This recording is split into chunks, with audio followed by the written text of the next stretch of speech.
जय जगदीश हरि, स्वामी जय जगदीश हरि। खेलवे चलो, मैं तुम्हें खिला के लाऊंगा और तुम मेरे संग खेल के आई हो और शाम तक देखियो। अगर तुम्हारो कुछ चोरी है जाए तो भैया तुम बड़े बाप की छोरी हो, तुम्हारे घर में कोई कमी तो होएगी ना। अगर मैं एक आध नग चुरा भी लूंगा तो तुम्हारे यहाँ तो बहुत सारो है। और यदि चोरी नहीं करूं तो फिर मुंह को अपनो सखा बनाए लियो, फिर हम दोनों रोज खेला करेंगे। अपनी चिकनी चुपड़ी बातों से किशोरी जी को अपनी ओर खींच लिया ठाकुर जी ने और फिर इमोशनल ब्लैकमेल कर रहे हैं। कहा अब ठीक है, कोई बात ना है, आपके मन में पहले से ही मेरे प्रति चोर भावना है, अब वाकु तो मैं दूर ना कर सकूं। ठीक है, आप तो जाओ, आपकी तो बहुत सारी सखी हैं, ललिता विशाखा सबन को नाम आप ले रही हैं, उनके पास आप चली जाओ, मैं तो अकेला हूं, देखो मेरे तो कोई ग्वाल बाल भी नहीं है। और भाई बात ऐसी है कि ग्वाल बाल सबरे आए हैं, पर ठाकुर जी सबन को सौगंध दे दे कि उनकी मैयान की बोले पीछे खड़े रही हो, मिलवे जा रहा हूं मैं, आई हूं मत वहां पे। सबरे ग्वाला खड़े छुप के, वो लाला को काम बन जाए बस, मैं तो अकेला हूं। और मेरी तो चकडोरी भी गिर गई है जमुना जी में, अकेलो ही बैठ के चलो जाऊंगा अपनी मैया के पास। किशोरी जी इतनी भोली बेचारी, ठाकुर जी पर दया आ गई उनको। अरे ना तुम अकेले ना हो, तुम अकेले बताओ कहाँ चलें खेलवे। ठाकुर जी बोले पास में एक आम को बगीचा है और वह बगीचा में बड़े सुंदर सुंदर आम लगे। ठाकुर जी ने मन में विचार करी अब किशोरी जी मिली हैं तो न अपने जैसो गुण तो दे दूं इनको। वहां में बड़े सुंदर सुंदर आम लगे हैं और वो आम को बगीचा हमारे नंद राय बाबा को ही है, आप वहां चलो, बढ़िया पके पके आम तोड़ तोड़ के प्रेम से पामेंगे। हाँ किशोरी जी बोली हाँ चलो आम पावे चलेंगे। अच्छा इस बीच खूब बात भई है ठाकुर जी और किशोरी जी की, हाथ पकड़ के दोनों जा रहे हैं। किशोरी जी बोली अच्छा अपनो नाम तो बताए दो। ठाकुर जी बोले मेरो नाम है कान कुंवर। किशोरी जी बोली नाम तो बड़ा अच्छा है लेकिन इतना बड़ो है मो याद ना है रो। किशोरी जी भी कितनी बोली है, बोले मो याद ना है रो। ठाकुर जी बोले अरे या में कौन सी बड़ी बात, देखो या को स्पर्श करो, जे कहा है, बोले कान, बोले बस या कान को स्पर्श कर दी तुम्हें कान याद आ जाएगा, फिर कुंवर, कान कुंवर, कान ते ही मेरो नाम याद आ जाएगा। किशोरी जी बोली हाँ तुम्हारो नाम याद आ गयो। अच्छा तुम रहो कहाँ को?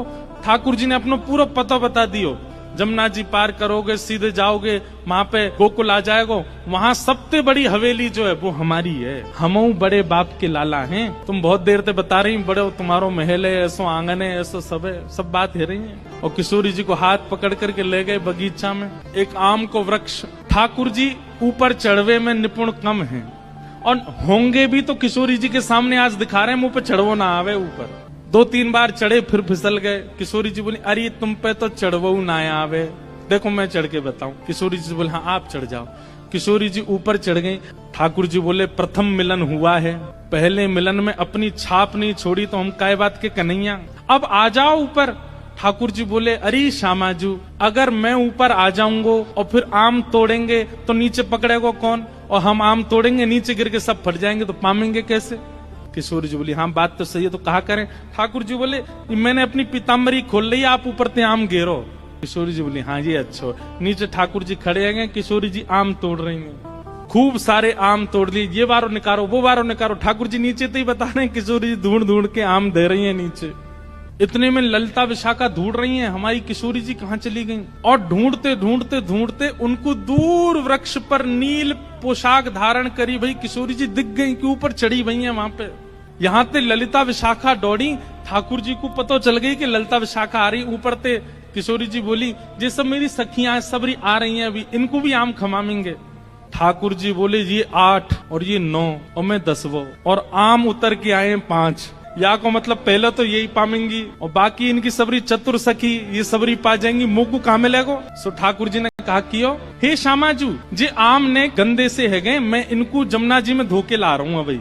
किशोरी बोली हाँ हाँ चले जाओ। ठाकुर जी आम लेके गए और बगीचा संभालवे वालो जो माली हतो का वहां से जाके बोले अरे तू पूरे दिन सोतो रे, बाबा ने यहाँ बगीचा में तू को रखवाली करवे को रखो है।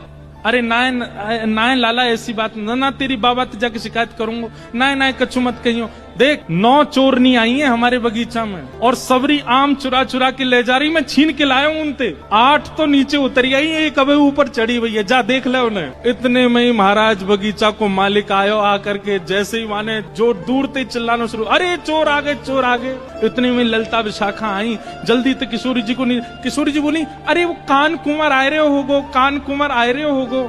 ललिता जी बोली भागो यहाँ से, जान बचाओ। जैसे तैसे किशोरी जी को लेकर के भागी वहां से। ठाकुर जी प्रेम से अब आनंद में आगे बोले, हाँ अब नेक बढ़िया हुआ ना, छाप छूट गई नेक। ये प्रथम लीला है, प्रथम मिलन है किशोरी जी और ठाकुर जी का। लेकिन ठाकुर जी ने लीला तो कर दी, लेकिन यहाँ स्थिति ये हो गई कि ठाकुर जी वापस गए और ठाकुर जी के मन में किशोरी जी की रूप माधुरी ऐसी बस गई है। वो नेत्र, वो नासिका, वो मुखमंडल, वो कान, वो चाल, वो बोली, वो सब ठाकुर जी के मन में ऐसी घर करके बैठ गई है कि अब कोई और सुहा नहीं रहे है। छोटे से ठाकुर जी 5 वर्ष के लाला ऐसे गुमसुम चुपचाप बैठे हैं, चलते चलते हंस रहे हैं, बैठे बैठे मुस्कुरा रहे हैं। जैसे एक प्रेमी की स्थिति हो जाती है, नेक से ठाकुर जी की वैसी स्थिति है और वही स्थिति हो गई है किशोरी जी की। स्वामी जय जगदीश हरि।